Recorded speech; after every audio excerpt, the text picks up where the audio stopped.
Good morning, students. This is Priyanka Bagji from SBM Sinidi, and today I'm here with you with the poem The Said. This is from Honeycomb of class 7, and this is the third chapter. The poem is from the third chapter of the book. Here is the brief description about the poet for your general knowledge only. The objectives of the poem. So, to make the students familiar with the word shed, here I will bring the book to you, and there I will show you how very beautifully the description of the shed is given here. Before we start the poem, you can read that sheds means it is a small room away from the main house for storing or keeping things, animals, tools, vehicles, etc. Very good. Very beautifully the description is given here. Now coming to the next objective, that to enable students to recite the poem with rhythm. This is the general objective for any poem. The next objective is to enable the students to understand the sweet and sour relationship between siblings. So if you have siblings, you must understand the beauty of that relationship. And the last objective is to enable students to imagine stories of their own. So once we get through the explanation of the poem and once we complete the poem, it will be needed from you also, students, that you also cook your own story by your imagination and pen them down on your copy. The main characters. So you can see the poet, as the poem has the first person letter I. So the speaker of this poem is the poet himself, as it starts with I, the first person letter, and the poet's brother, which I wrote here negligible because only the name of the brother is given here, but not some prominent participation, not some prominent role of the brother of the poet. That's why here the poem came, and first I will read the poem line by line and then I will go through the explanation. So this is the poem. There's a shed at the bottom of our garden with a spider's web hanging across the door. The hinges are rusty and creak in the wind. When I'm in bed, I lie and I listen. I'll open that door one day. There's a dusty old window round at the side with 3 cracked panes of glass. I often think there's someone staring at me each time that I pass. I'll peep through that window one day. My brother says there's a ghost in the shed who hides under the rotten floorboards, and if I ever dare to set foot inside, he'll jump out and chop off my head. But I'll take a peek one day.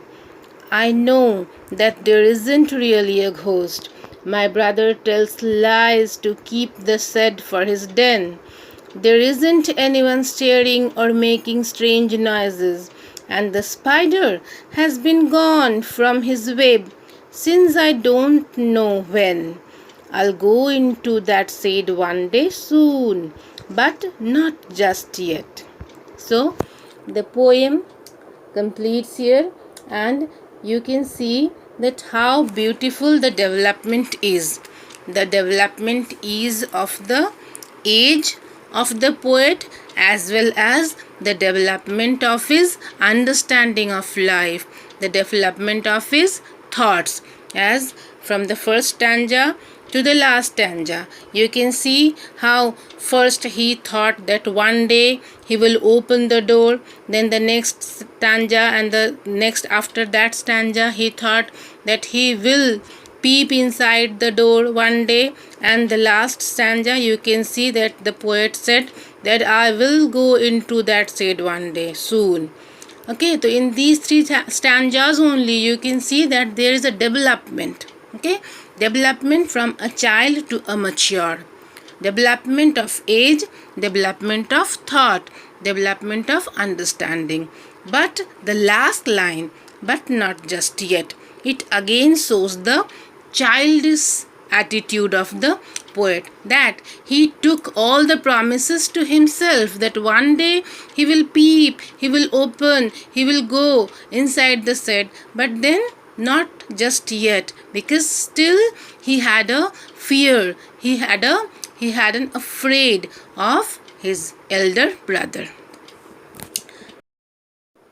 This is the vocabulary, the meaning of the words from the whole poem, which you will have to learn one by one.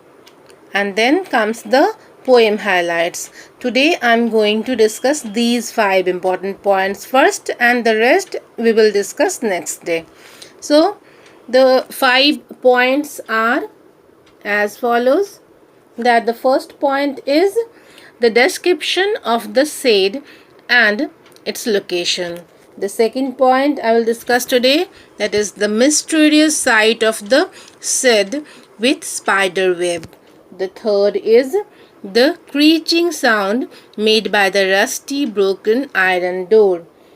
The innocent child's wish to open that door one day, and description of the cracked glass paned window. These 5 points today I will discuss. So, as you must know that this poem is mainly about a shade. These are the different pictures of shades you can see.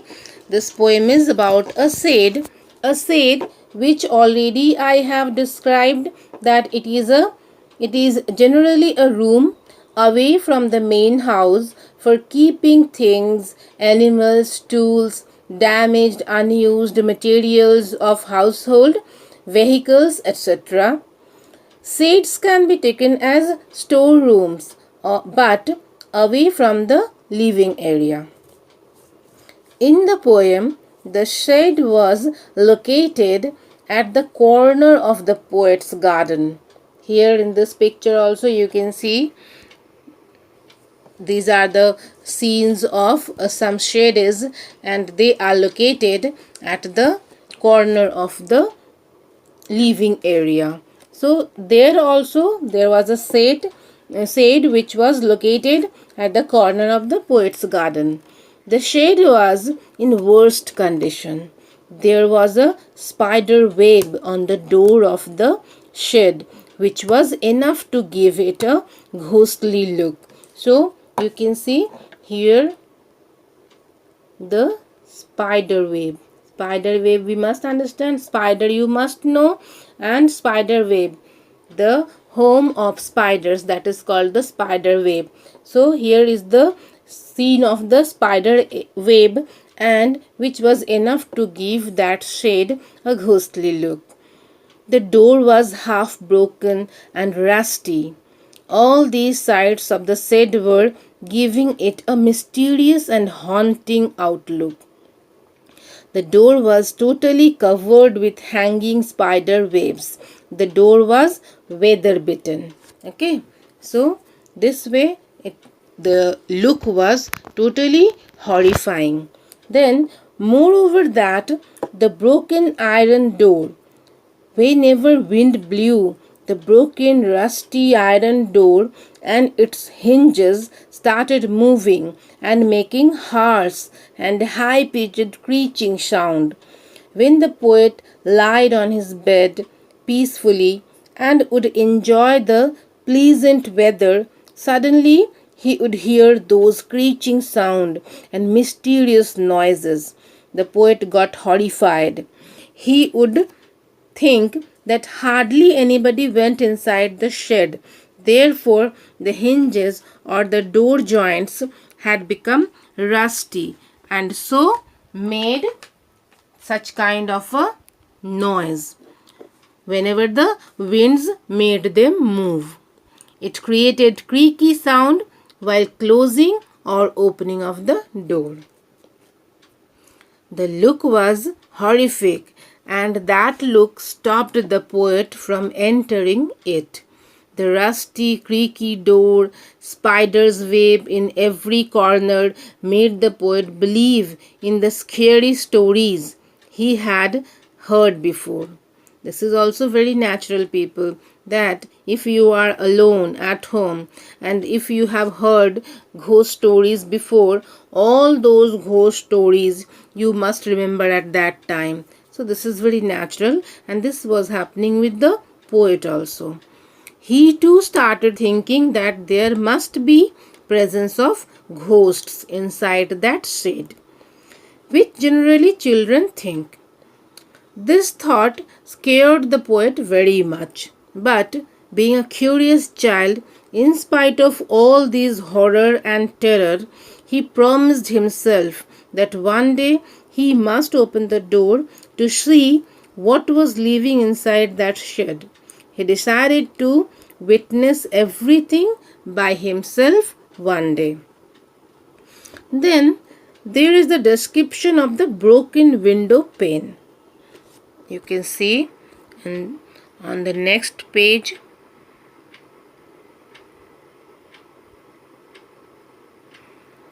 This is the sight of broken window pane. Okay, so there is a description of the broken window pane here, and the poet said next that the shed had glass window panes and they were broken and full of dust. That look was also so horrified, and the innocent heart of the poet, he felt that whenever he passed through the shed, he got the feeling as if someone was staring at him from inside the window. So, generally, it is the innocent child psychology only of the little poet that he thought that way, that someone was staring at him. But I'm sure one or two of you must have experienced such feelings in your life. So, this much for today, people, and next day we will discuss the next few points of this poem. Till then, goodbye.